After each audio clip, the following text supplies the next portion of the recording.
Hello, Waffle lovers, and welcome to another episode of Whatever Flips Your Waffle on 365sportscast.com. I'm your host, Mark Domeyer, coming to you as always from the bunker deep in the heart of southern Minnesota. We are getting close to the Major League Baseball trade deadline. Vikings Training Camp is about to start. Much more on that coming up. Glad you've decided to tune in and listen to some ramblings about Minnesota sports. Welcome to those of you who tune in each and every week, and a special thanks to those of you checking things out for the first time. I hope you'll enjoy it and come back to join us each and every week here on 365sportscast.com or later on YouTube or Spotify. If you have any feedback, if you think you would be a good interview for the show, feel free to email me at waffleflipper22@gmail.com or message me on Twitter at Mr. D. 1973. Sit back now, relax, prepare yourself for another helping of waffles, syrup optional. After this brief commercial break, I'll be back with my interview for the week. This week, we welcome back Troy Ramage of Vikings Daily. Stick around. Thanks to Brian Wayne and Wayne Farms for continuing to sponsor Whatever Flips Your Waffle as we recognize all the importance of our various people that work in the agriculture industries. This week, I want you to think about the eggs on your table, the eggs that you use, whether it's making them for breakfast, using them to bake a cake, whatever it is. And we certainly know that the price of eggs have gone up a little bit after some bird flu issues earlier in the year. But those chicken farmers, everything else, the people that are out there picking those eggs up each and every morning are out there working just as hard as many of our other farmers. And again, these are the things that we think about, and we just sort of rely on going to the store and getting some eggs or shopping at a local farmer who might be selling them as well. But there's a lot of work that goes into that, just like there is for all the other areas of agriculture we've been talking about. So think about that. Think about the work that goes into the eggs and making sure they are high quality when you buy them for your various needs. Thanks again to Brian Wayne and Wayne Farms for sponsoring the program.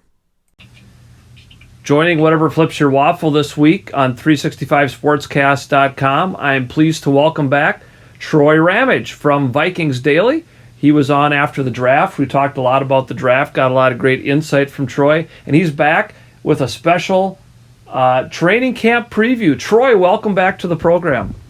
Thanks for having me, Mark. Good to be back. Yeah, a lot of good information last time, so we want to tap into that again. And Troy, being the huge Vikings fan you are, and I know last time you and I talked a little bit afterwards about training camp and everything. Let's talk about training camp. You know, it's changed a lot. You know, it was at Mankato at MSU for so many years, and I was moved over closer to the cities, to TCO, Performance Center. What are some of the biggest differences you've seen over the years in training camps, you know, from when you started attending till now? Boy, this will date me because it's one of those people that say how great it was and how awful it is now. But it isn't awful. A lot of it's better. They're closer to where their main fan base is now. Their facilities are unbelievable, and people get to go home after practice. Right. But I guess there was maybe more of a nostalgia to the staying in the dorms and the riding the bikes and catching them outside the buildings. And it was, from what we did, it was, I don't know if it was less organized, but it was more off the cuff than prepared. And I kind of I miss Mankato. Right. Yeah. Well, and growing up in New Ulm as I did, I remember one of my very early football memories is my dad taking me down to Mankato to training camp, and I didn't really know what was going on. I don't even know how old I was, 9, 10 years old maybe. But yeah, that kind of, you had really easy access to the players, and some were very forthcoming, and they'd come and sign autographs, and others just sort of went right by you. But that was a cool thing, and it was Mankato, so it was really close to New Ulm, you know, just a half-hour drive down the road. Exactly. That's what I mean. And it's just it's maybe more corporate now. It's more easily monetized. You can control the tickets a little easier. When you own the venue, it's a lot easier. Where are people parking? Where do they stand? Where do the players? How do you get them on and off the field without, kids running up with the football? But I don't know. It's probably the way everything's going to go. I get why they do it, and beautiful facilities. It's still worth going. Right. Maybe part of it too is as you get older, you get jaded. I think kids would enjoy it as much now as they did in Mankato. So I'd still say take your kids and make some memories. Right. And, I recall too my wife and I going to Mankato as they were really starting to change it into more of a family event and had some different activities for the kids and everything like that. But, you talk about the corporate aspect of it. And I think, that staying in the dorms, that was part of the team bonding. These were guys, if you go, way back in the day, where they didn't have all these off-season activities. They didn't have all this structured time. They had to go get another job because they couldn't afford to only play football. That's right.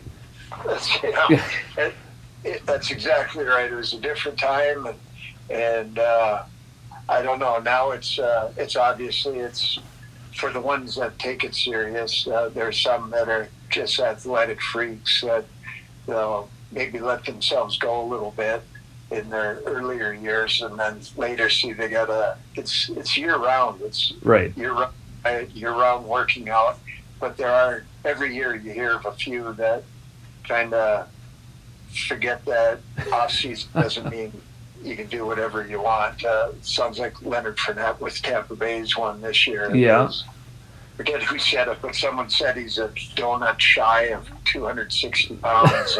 And he's supposed to be like 230, 240, something like that. Yeah. And I don't know. Every year there's a few of those, but I haven't heard of any for the Vikings yet, which is good. Yeah, and it's hard to imagine these players who get paid $20, $30, $40 million a year, and you're going to go tell them to sleep in a dorm room somewhere, and that just that doesn't work. And, the great story. There are a lot of great stories about their times in Mankato, and some not so great. Studwell running into the Hardys in his car. He'd had a few too many, and I had a friend who was a manager of the Old Country Buffet in Mankato for a while. She's kind of a regional manager, and she said they were petrified during training camp that the Vikings would come in for the all-you-can-eat buffet. I mean, oh man, yeah, there'd be a few that, you might as well just close because they're going to break you anyway. Yeah. And that between that and if you were down in Mankato, I'm sure you had driven by Jake's Stadium Pizza at some point right near campus, and that was a big go-to for the Viking players as well. So, yeah, it's so TCO. I haven't been up there yet myself, but what's the best part of being there? What's that changeover? Just better facilities, everything else. What's it like as a fan to be able to go to training camp there? I think kind of similar to, not unlike US Bank Stadium versus, have you heard, there aren't many people saying, geez, I miss the Metrodome. Right, no. It's like that, I guess. They overdid everything. Everything it's world class, and I don't know if there's anyone doing it better. They might do it as well, but I think it'd be pretty tough to have nicer facilities. So they've built a world class organization. Everything they do is meant to be, you want to play for us. We don't have the Lombardis in our trophy case, but they're putting all the work in that they should to get there, and they're not saving money anywhere. It was pretty embarrassing, their training facilities prior. It was pretty much a Quonset, not Mankato, but going back to Winter Park. Right. I remember when they brought Favre in, he threw one of his rocket passes and stuck it in the drywall. and people, because that was one of the questions: age, arm, everything. Does Yeah. he still have it? And he zipped one past someone, and it stuck, and went over, signed it, and because it was kind of a hole in the wall. So I'm not even sure if he didn't mean to do it. Right. 'Cause Yeah. kind of a moment. Yeah. So now it's not like that. It's beautiful. It's laid out well. It's set up for fans. Before, when they're going field to field, there were just all kinds of opportunities to interact, which made the practices less efficient, and there weren't natural boundaries where you should stay behind. There were people that kind of had to wrangle you, and it's organized now. It looks like they know what they're doing, and they do. Right. So it's a beautiful facility, and it is worth going to. Well, like you said, they're trying to woo different free agents. You got to spend money to be successful in professional sports. U.S. Bank is one of the very best, stadiums out there. And if this matches too, if you're torn between do I go to the Vikings, do I go to somebody else, and the money is close, maybe you choose the Vikings because of, like you call it, the world-class facilities. Yeah, just to see that facility is, if there's a good game, also great, but it's worth walking around the building just to see it. Yeah. This is similar. It's if you're into football and you're curious how they're doing in training camp, it's a beautiful venue. So the venue becomes part of the show, and that's how it is here. Well, and that's the big difference between the Metrodome and these new stadiums, U.S. Bank for the Vikings, Target Field for the Twins.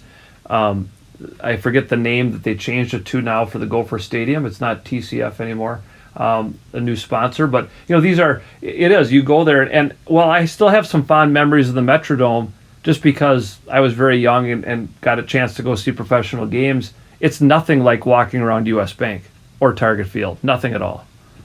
Yeah, it's exactly right. Target Field, I can't remember. This was in the last, 7 years. It's been a little while. But it was rated the best venue of all venues. If you get to Madison Square Garden, from football, baseball, Fenway versus any of the sporting venues, Target Field was number one. Wow. That's pretty interesting because they really shoehorned that one in. Yeah. Believe me, I've been there a few times where I wish they could have had a retractable roof on there, whether it was cold and rainy or we were there on a 100-degree day and, those kind of things. But still, there's nothing like outdoor baseball. Sometimes, and I haven't been I've been to U.S. Bank for some high school football and some other things. But my understanding is a lot of times on game day, it plays and sometimes feels a little bit like you are outdoors. And you can see that on TV with the sun shining in through the big doors and windows and everything, too. We'll have to go to a game together, Mark. Yeah. We have tickets. It is something to see. It's and I remember the feeling at TCF. They had a couple of years there where they had to, between Metrodome, or at least 1 year. I can't remember if it was 1 or 2. Now it's, Huntington Bank? That's what it is. Yep. Yeah. But the feeling of sitting outside, I thought, this is pretty cool. And I'm not going to have that feeling again for 30, 50 years after U.S. Bank. But got to U.S. Bank and it felt the same. You forget you're in a building. Yeah, right. Then it feels like natural light. It's there are seats where if you're looking into the light, there's a side of the stadium at certain times of the day. It's smart to wear sunglasses because it's hitting you in the face. Yeah. And doesn't seem to hit the field. They got it aimed right. It hits the stand, but it's it's unbelievable. It's even if it's a bad game, it's worth going. Right. If you enter the building, it's an experience. Yeah. The great thing about these, we've got Troy Ramage back on Whatever Flips Your Waffle, Vikings Daily. Check that out. A lot of great information as training camp ramps up and we get to the season, you'll find more and more on there.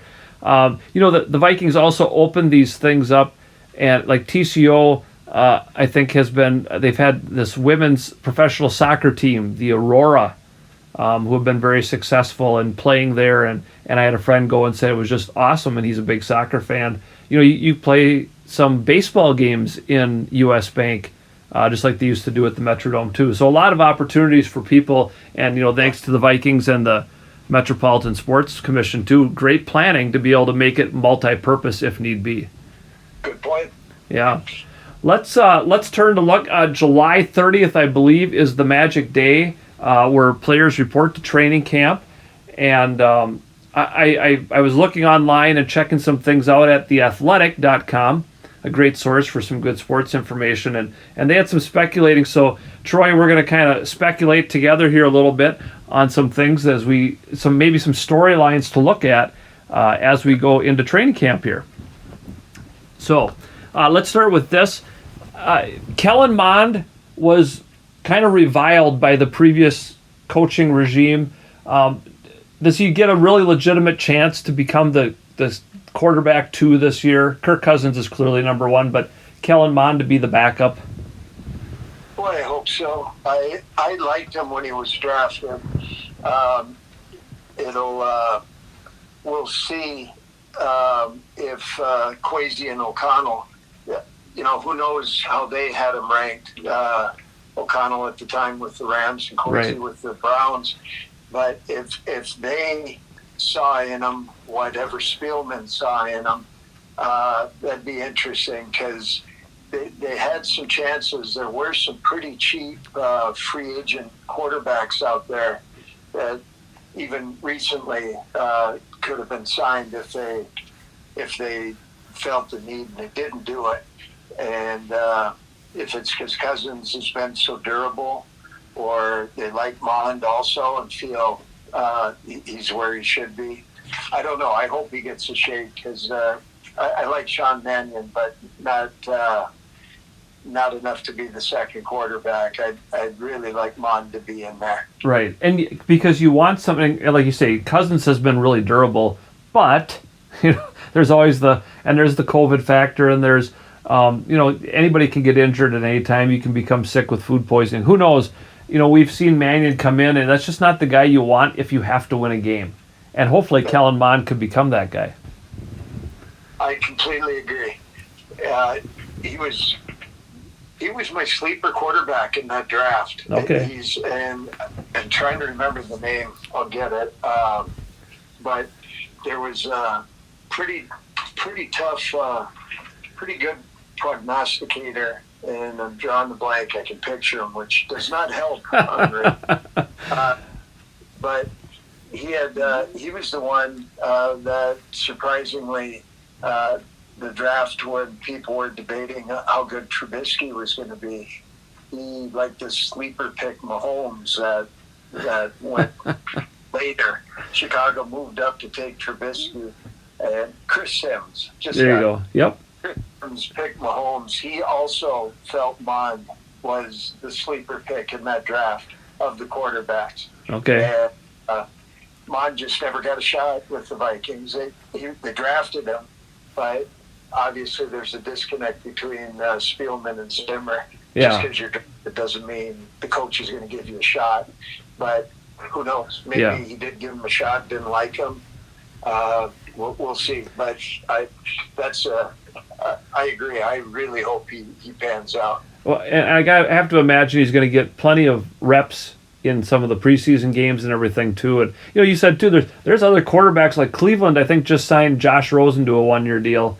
Yes. And because they're, we could probably spend half an hour dissecting their quarterback situation, but that's not nearly relevant to the Vikings. But there's other guys. So hopefully, because you hate to have thrown away a draft pick on a quarterback of all things, because Cousins won't be around forever either. That's exactly right. And Mond was, I don't know. He was, if you look at the quarterbacks in our division, you got Rodgers, obviously. Yep. Because there's a big drop-off to Fields and Goff. and maybe Fields will step up. I don't know. I think Goff is what he is. People think that on Cousins, but we'll see. Cousins, Dustin Baker's done a great job breaking it down on his site on how Cousins basically is Stafford, and why Kwesi and O'Connell could have gone a different direction. They obviously wiped the board clean, getting rid of head coach and getting rid of Zimmer and Spielman and bringing in Kwesi and O'Connell. So if they wanted to clean the deck, Cousins was the main thing left to clean. But they're guessing both O'Connell and Kwesi felt Cousins could fill the role that Stafford did. A lifetime 500 quarterback that's very accurate, pretty deadly downfield. And for whatever reason, the teams have not been solid around them. Last year, 27th ranked defense didn't help. It doesn't help with how good your offense is if you're that poor a defense. But last year, Cousins had the most 15-yard plus games of any 15-yard plus gains of any quarterback in the NFL, and had the fewest turnovers. Normally, they don't go together. If you're right, not dinking and dunking, which he's always accused of, but for being accused of it, he had the most 15-yard plus games and the least turnovers. Normally that equals playoffs, but if you have a bad enough defense, it doesn't. Yeah. And so instead of wiping the slate clean and starting over, he's an accurate passer, and he maybe doesn't elevate the team, but he also doesn't cost them games. So I don't know. We'll see what they can do with them. Obviously, LA, the Rams had Aaron Donald, Jalen Ramsey, and Von Miller. We don't have any of those three. Right. So, I mean, their defense was enough to keep them in games, but I don't know. We also have some depth where they don't. We have a running back they don't, and I like our wide receivers as much or better than theirs. Yeah. Well, let's talk about the wide receivers. That's on my list of some training camp storylines here for the Vikings. Chances that they keep up to 7 receivers on this roster. They're very deep at receiver. Can they carry 7 receivers and justify that? I actually have them keeping 7 right now. Okay, all right. And it's way too early. Yeah. It's obviously who knows who shines. But yeah, they've got 12 going to camp, and I have them keeping Justin Jefferson, obviously, yep. Thielen, Osborne, Smith-Marset, Olabisi's coming off an injury, would have been the third receiver that KJ ended up being, right? But he's coming off an injury. I don't know on Dan Chisena. He's maybe the fastest person on the team. It for sure makes it as a special teams weapon if he's anywhere close. They drafted Jalen Naylor, who here I go. I think it was 6th round, but he's a kick returner, punt returner. But he's going to, I believe he makes the team. And there's an Albert Wilson that they signed in free agency that knows the offense, knows the offensive coordinator, and O'Connell played for both, and right. also had an injury. So I have all them making it, and if they're the only ones that make it, they got some good there's some area depth for them. If they need to trade a player after training camp to pick up another one due to an injury or whatever, it could very well be a wide receiver. Right. Well, and you mentioned Jalen Naylor, indeed 6th round pick. And this is another thing, the Athletic, again, we're just speculating. We might sit here in 2 months and go, well, we're brilliant, or we might say, what were we thinking? But Jalen Naylor, they speculate he could be the guy, they used to name Mr. Mankato when they were at MSU. He could be that guy that really shines at training camp, grabs attention, and the idea of being that punt returner, like you say, it's kind of wide open. And that's a great place for a young guy to kind of step in and make a name for himself. Completely agree. And he's very interesting. He plays faster than his speed, like they say. He's a 4.5. To give you an idea, Thielen came in at a sub 4.4. I think he was a 4.38, something like that, at his training camp. And Naylor's a 4.5, but he gets open. Very, very deceptive, very advanced in his route running. And sure hands, which you need as a kick returner, punt returner also. Yep. And, I don't know. Everyone's wondering who's going to be the Cooper Cup. Is it Justin Jefferson? Is it Thielen? Is it Naylor? It's nice to have three that could be. Right. I think Thielen myself. I think they'll use him. I'm hoping for a big bounce back year for him. And he's got speed that Cup doesn't have. He's very elusive. He's a red zone target. And that would just free Jefferson up even more. Right. And but I don't know. It'll be interesting. One of the big questions, are we still going to be a running team to set up the pass, or are we going to be a passing team? And I think we're going to be a passing team. Yeah. We've got Troy Ramage back on Whatever Flips Your Waffle. We've been so baseball intensive a lot lately for obvious reasons, and it's exciting to talk about football again. Vikings Daily is Troy's domain. And you keep leading into some of my storylines here. You know, are we a running team or are we a passing team? Or there's the idea that they're going to get really creative with their running backs. And we're going to see some formations we hadn't thought of before, utilizing our running backs in different scenarios. Completely agree again. I think what Cook loses in rushing yards, he's going to gain back in receiving yards. I think his total yards, he may not be the workhorse that he was last year, but last year was one of his, he's been prone to injury, as has Thielen lately. I think if they spread it around a little bit, C.J. Ham's another one. It's going to be interesting to see with their, they didn't have a fullback with the Rams, yet they've got C.J. Ham coming in. But do they use him as could he be a tight end too? Right. They really don't. After Conklin left, they don't have the depth behind Irv Smith. They drafted Nick Muse 7th round, and I don't know. They've was it Johnny Munt and Ben Ellison, and they got a few in there. Right.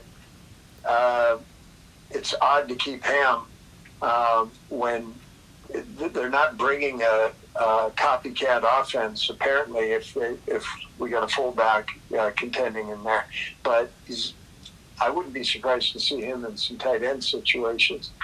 That's interesting. Yeah. Well, and you know what? When they were such a run-heavy offense, he was so important, and people don't always realize that. Helping create those holes for Delvin Cook or Madison or all those guys. But I saw he had tweeted out recently how excited he is to get to work, and he's just one of those kind of workhorse guys that you appreciate having on the team. That's exactly right. And tight ends aren't always down the field threats. Sometimes they are more blocking tight ends. In fact, most cases they are. And if they're feeling that Irv Smith is going to be their threat, I could see he is obviously a good blocker, C.J. Ham. He could be a blocking tight end that also has hands. So right. I'm excited for what this offense could be. I don't think it's going to be third and short, and it's obviously a running play anymore. I think those days are done. Yeah. I hope things are done. Yeah. I was speculating recently. My fantasy football commissioner got a hold of me about something. I started thinking about fantasy football a little bit and thought, boy, a lot of people are going to draft Vikings just on the assumption that this offense is going to be something very, very special. And if you're a fantasy football player, people are going to be grabbing Vikings left and right, which I hate doing personally because it's so difficult. I want my Vikings to win, but when they don't, and then I also lose in fantasy football, that's even even more difficult.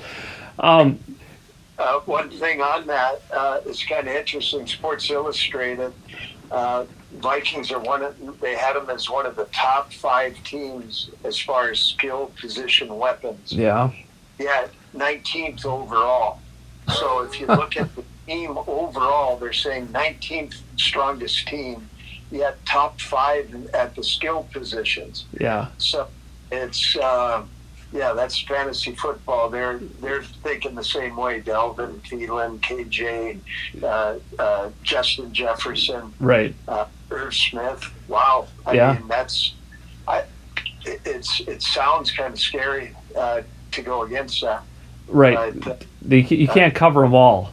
Yeah, exactly. Only one ball though, so whoever they're throwing to, the other ones are looking at them like, what about me? Yeah. Well, and that's the danger from a fantasy perspective, and we won't get too in depth. I'll do something in August about that. But I might draft Justin Jefferson and think he's going to be this great all-pro everything, but they might spread it around so much he's going to still have good numbers, but not where I would draft him. But right, like picking a Patriots running back to start kind of soup. It could end up that way. Yeah. The right guard job is up for grabs, and again, The Athletic speculates that Chris Reed might be in the forefront to win that right guard job. Wow, interesting. That's interesting. I hadn't heard that. I had heard him as a backup, but that's one to watch. Yeah. I think right guard, right now they got Ed Ingram, Jesse Davis, who they got from the Dolphins, Wyatt Davis, who was the big pick, or I was excited 2 years ago. Right. Never saw him. So they have all the old names we used to know are gone, and good riddance. Yeah. So, I'd hope Chris Reed played for the Colts, and he was a nice free agent acquisition that we were able to get, and him, Jesse Davis, and Ed Ingram, and I'm sure Wyatt wants to say something in there too. Right. Well, and who knows? Again, it's just prognosticating a little bit, but once they get into training camp and get to kind of full speed and really have that offense implemented, that's where it'll really show. Who can work under pressure and who's going to fit with the rest of the line and work well together, because that's so important. We have all these offensive weapons, but if Kirk Cousins doesn't have time to drop back and scan the field a little bit at times, we could be in trouble. That's true. So we'll have to see where that heads out. Let's talk about defense a little bit, because we know the offense should probably be there. It's the defense that struggled so much last year, and I know you were pretty excited about drafting Andrew Booth Jr. In the second round, cornerback. But the Athletic is speculating a little bit. They say, that's a tough spot to come in as a rookie, and they think that at least to start the season, Cameron Dantzler might be the starter, and Booth might work his way into that rotation. I completely agree, and I'd have as a dark horse to watch the Caleb Evans. Oh, yeah. But Patrick Peterson will be obviously in there too. But Andrew Booth, second round draft pick for the Vikings this last year, has had some injury concerns. He's the one with I forget how to pronounce it. It's like Osgood Schlatter. Oh, yep. Yep, you got it. Yeah, leg pain, and he's had tendonitis in the knee, and he was going to be one of those. If he wouldn't have got injured, they always have a few of these people, sure, top 10 pick, that kind of shutdown corner kind of thing, but that's his fate. But Kwesi, going into the draft, said he's got this player that he really likes. He just hopes he can get him, and he didn't pull the trigger first. He had 2 picks in the second, had a pick in the third, didn't do it, and in the fourth he traded some picks and moved up. It wasn't all moving down, he moved up and took Caleb Evans. And we'll see. I know he likes him, so they're for sure going to give a look at him.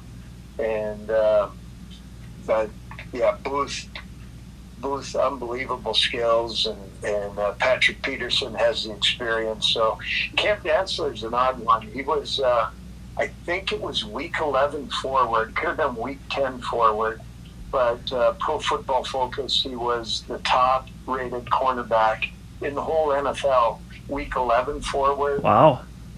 Forward. So it took him a while to go through whatever learning curve, and now we'll see. Can he pick up where he left off? And if he can pick up at that pace, Dantzler's definitely in there. Yeah. And Peterson's the second, but it'll be interesting between Booth and Caleb. Yeah. It'd be nice to have depth in our defense too, so we'll have to see. Yeah. Jalen Twyman. As an interior pass rusher, the Athletic was talking about the opportunity that he could really become, the defense is going to be a lot different this year, certainly, but they think that he could earn a really big role on this defense through his production in training camp, and it might be a name that you start to hear a little bit more going into the season. I'll watch for that. That's interesting. I had him third, but there's no reason he couldn't jump ahead of my second, because my second is a fifth-round pick. Yeah. Minnesota, Usezi. So it's pretty tough as a rookie to make the team. So I mean, not make the team, but beat out someone. Right. That'd be great. That's like you said. It's depth is so big. I mean, and we've been so thin for so long. I'm hoping there are 2-3 we can argue between, like who's the best right guard, who's the best right edge, left end. It's I don't know. I hope we have some depth instead of, if you have a clear-cut starter like we do, for instance, Daniil Hunter and Zadarius Smith with left edge, right edge. Either one goes down, then what? Right. And Patrick Jones, and there are other players, Janarius Robinson, but it's a drop-off from Smith and Hunter. So, yeah, we need that depth, and hopefully some of these people, like Patrick Jones, who also was a draft pick a year ago, never got injured, never really saw the field much. Hopefully this is their year, and they come back and do something. Right. There's a name floating out there who's a free agent, and apparently it's down to the Vikings and the Raiders, and Ndamukong Suh.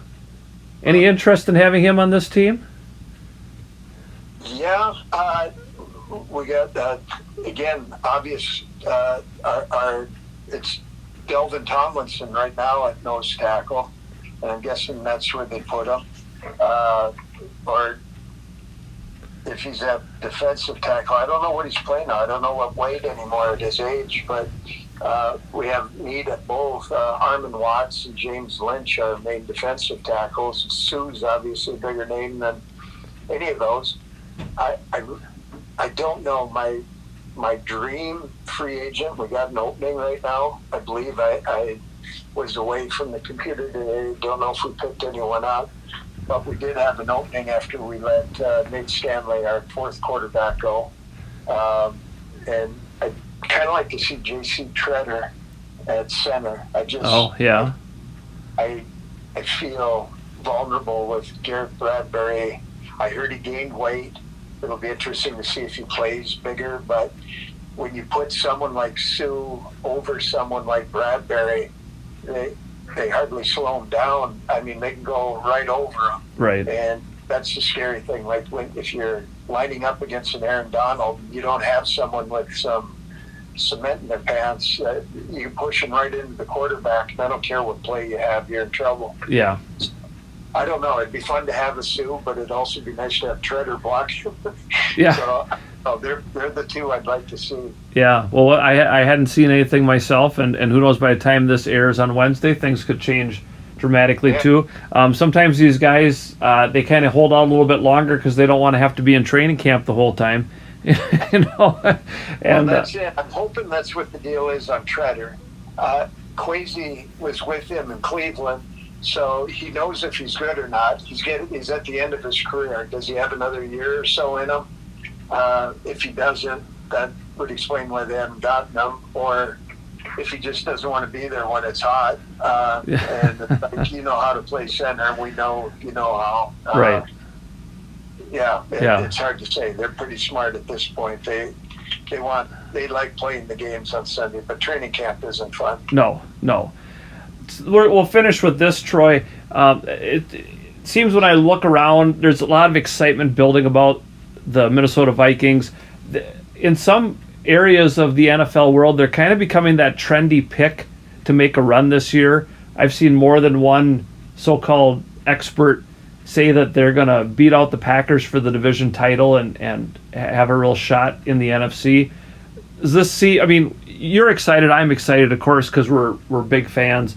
But is that realistic excitement to think that we can make that big a jump this year?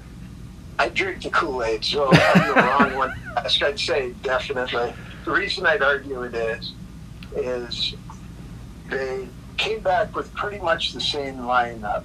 Now, the same lineup, you could argue, they were 8-9, which is true.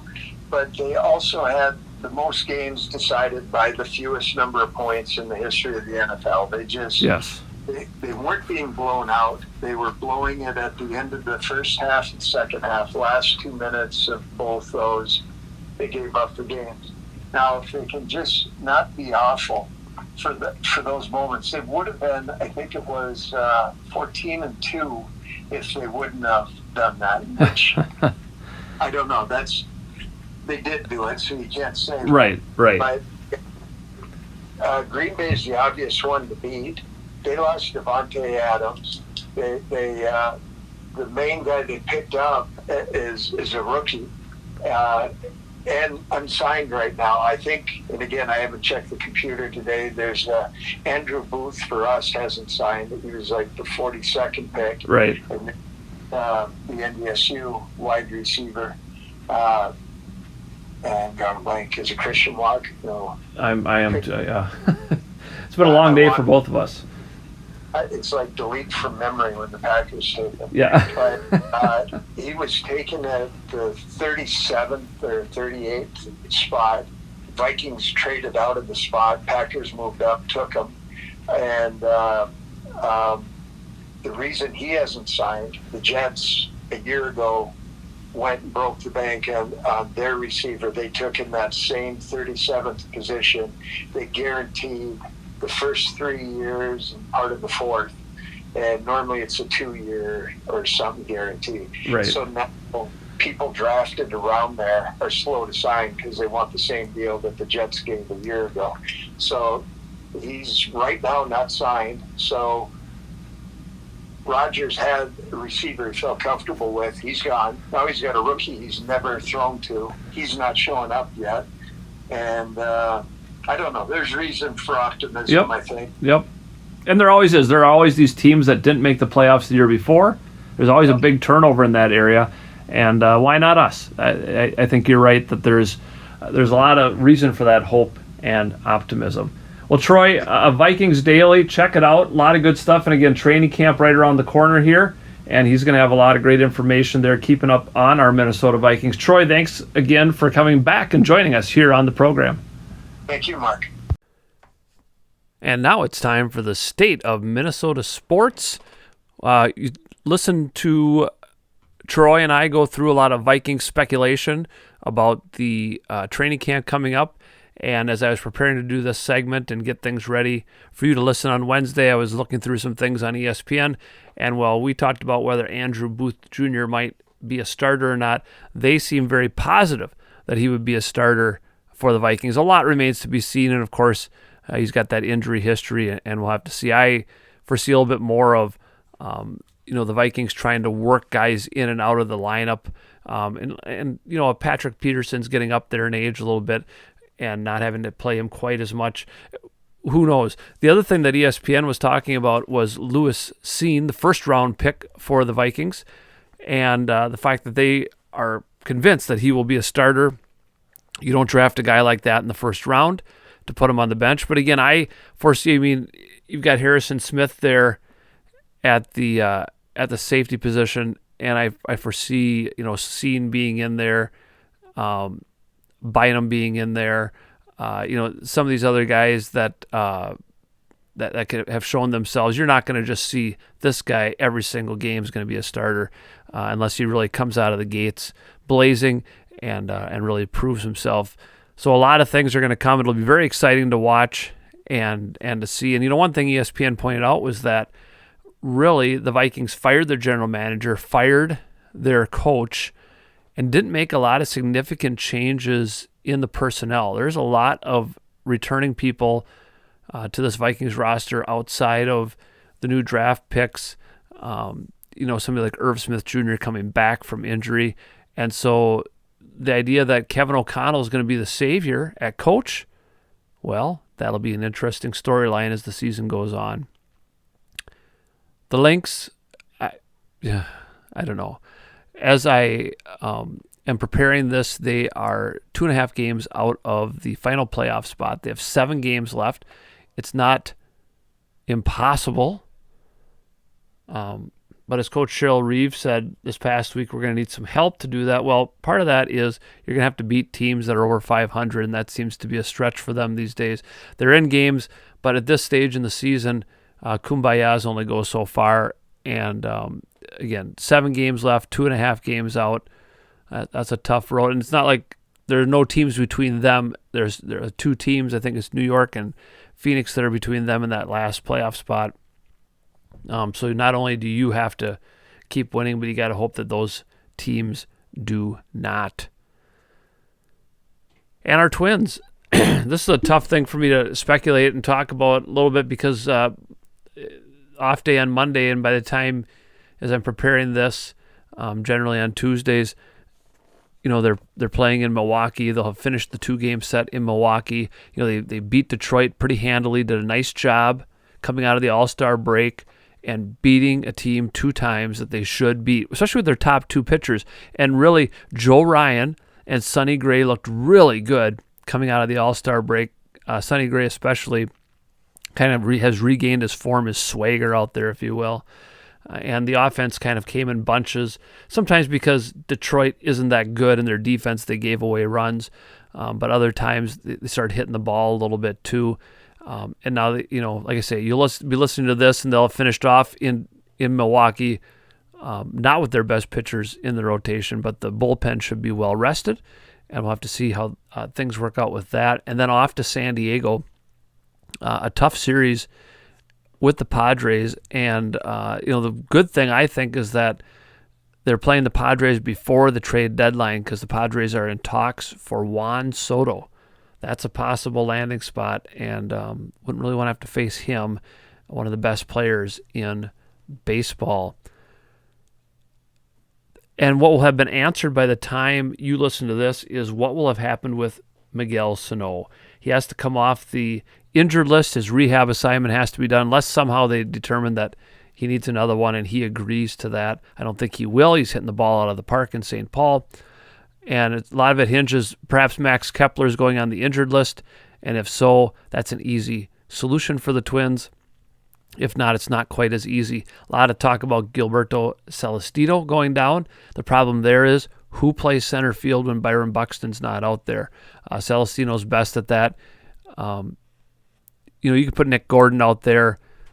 There's a lot of difficulty. Actually, Sano coming back hampers the flexibility of this lineup a little bit because you're not going to put him in the field. But I think it's worth a try. He gets hot, hits a bunch of home runs, helps win some games, and then you see what happens going into September and the postseason. And that's the state of Minnesota sports. And now it's time for This Week in Minnesota Sports History with a big focus on the trade deadline history of your Minnesota Twins, as well as other things. On July 27th, in 1978, Mike Cubbage became the 5th Twin to hit for the cycle in a 6-3 home win over Toronto. he was the only Twin that did it in 4 plate appearances. He didn't need 5 and get it out somewhere or walk. I did it in 4 straight plate appearances. On July 27th in 1990, the Twins traded John Candelaria to Toronto for Nelson Liriano and Pedro Munoz. And of course, Munoz would play on that 91 World Series team. July 27th in 1991, Dan Gladden hit a walk-off 3-run home run in a 7-4 win over Milwaukee, the 3rd straight game that Gladden drove in the game winner. That's pretty impressive. That's hard to do. In 2018, on July 27th, the Twins traded Eduardo Escobar to Arizona. That wasn't a popular move at the time. Escobar is well liked by Twins fans and, of course, the Twins themselves. But one of the people they got back was Joan Duran, who has been pitching well for the Twins this year. They also that day traded relief pitcher Ryan Presley to Houston for Jorge Alcala and Gilberto Celestino. Twins were going nowhere in 2018. Presley has turned into a very good relief pitcher for Houston. Alcala, when he is done being hurt, will hopefully show that. And Celestino's played a really crucial role for the Twins this year as a backup player. In 2019, on July 27th, the Twins traded for Sergio Romo, getting him from Miami for Lewin Diaz. Romo did pretty well for a while and has moved on to other play. I think, in fact, he might have been cut now even by Seattle recently. On July 28th, in 1998, the Twins beat Kansas City on the road 3-0. Todd Walker tied 2 team records in that game with his 9th straight hit and his 11th straight time reaching base. Again, impressive feats from Todd Walker. In 2001, on July 28th, the Twins traded Mark Redmond to the Tigers for Todd Jones. Todd Jones, of course, his facial hair would stand out. If you saw it, you go, oh yeah, that guy, he was a good relief pitcher, pretty fiery out there as well, as the Twins are starting to become relevant again at that time. In 2012, on July 28th, the Twins traded Francisco Liriano to the White Sox for Eduardo Escobar, who 6 years later they would turn around and trade again. In 2021, on July 28th, the Twins lost to Detroit 17-14. That's right, it feels more like a Vikings-Lions score. The Twins became the 4th team in history to hit 7 home runs and still lose. For Detroit, every starter had at least 1 hit, 1 run, and 1 RBI. On July 29th in 2010, the Twins traded Willie Ramos to Washington for Matt Capps. We're seeing a little bit of a theme here, getting some pitchers, some relief pitchers sometimes. We'll see if the Twins do that this year as well. And in 2018, on July 29th, former Twins Jack Morris and Jim Thome were inducted into the Hall of Fame. Not as Twins, but of course both were very important in Twins history. On July 30th, in 2001, the Twins traded Matt Lawton to the Mets for Rick Reed. Lawton was a good outfielder for the Twins, but again, as they were kind of making a turn here toward becoming a good team again, they needed to shake things up a bit. In 2007, on July 30th, the Twins traded Luis Castillo to the Mets for Drew Butera, who they would trade again sometime after that, and he ended up in Kansas City as a catcher, son to Sal Butera, who caught for the Twins as well. In 2017, the Twins traded Jaime Garcia to the Yankees less than a week after trading for him, and they got back Zach Little, who pitched in the Twins bullpen for some time. In 2018, the Twins traded Lance Lynn to the Yankees and Zach Duke to the Mariners. Again, it was kind of a fire sale in 2018. Lynn is with the White Sox right now, of course. In 2021, the Twins made 3 trades. Jose Barrios to Toronto for Austin Martin and Simeon Woods Richardson. Hansel Robles to Boston for a minor league pitcher, and J.A. Happ to the Cardinals for a couple minor league players. I was kind of surprised they got anything for Robles and Happ based on the way they've been pitching, but they got something. On July 31st, lots of action in the Twins' history. In 1972, Dick Allen hit 2 inside-the-park home runs against the Twins, both off Bert Blyleven. He didn't just let him hit it over the fence. And the White Sox beat the Twins 8-1. Allen was the 7th player at that time to have done that. In 1981, on July 31st, the Major League Baseball strike ended, with play resuming later in August. In 1987, the Twins got lefty Steve Carlton from the Indians. He was part of that World Series victory. In 1989, the Twins traded Cy Young winner Frank Viola to the Mets. Not a popular move at the time, but look at what they got back. Rick Aguilera, Kevin Tapani, and most notably David West as well. And those three guys are the ones you think about the most. Aguilera, of course, was tremendous for the Twins. Tapani was a good starting pitcher. West was serviceable as well. A good trade when you look back on it. In 1995, the Twins had a 6-player deal with the Dodgers. We gave up Kevin Tapani at that point and Mark Guthrie, got back Ron Coomer, who was a fan favorite for the Twins. In 1996, Brad Radke became the first pitcher in Twins history to retire the side on 3 pitches in a 9-3 win over Baltimore at the Dome. You're not going to see that very often. If the first 2 guys go down on a pitch each, most of the time the third guy is going to take a pitch no matter what. In 2004, as part of a 4-team trade, the Twins sent Doug Minkiewicz to Boston. My old teaching partner in crime, Mrs. Georgia Deneen, was sad when that day happened. She always loved her Doug Minkiewicz as he played first base for the Twins. In 2006, the Twins traded Kyle Loesch to the Reds for a pitcher that never made the big leagues. Loesch went on to pitch for quite some time yet. In 2009, the Twins traded for Orlando Cabrera from Oakland. In 2017, the Twins traded Brandon Kinsler to Washington. I remember that year the players were pretty upset. They thought they still had a chance, and the team seemed to be trading away. I never was a big fan of Kinsler as a relief pitcher, but a lot of people were. In 2018, the Twins traded Brian Dozier to the Dodgers. Dozier had kind of done his time here. He was out of baseball not too many years after that. Devin Smeltzer is one of the pieces that came to Minnesota as part of that. And in 2019, the Twins received Sam Dyson from the Giants for 3 minor league players. Dyson came into the game to try to save it the first game with the Twins. He had arrived after the game started, after that trade, and then he blew that save and, of course, ended up being injured, and there were all kinds of issues with Sam Dyson. On August 1st in 1985, the Twins got Bert Blyleven back in a trade with the Cleveland Indians. Then in 1986, on that same day, Bert Blyleven reached 3,000 strikeouts in a 10-1 Twins win over Oakland. Kirby Puckett became the first Twin to hit for the cycle in the Metrodome that same day.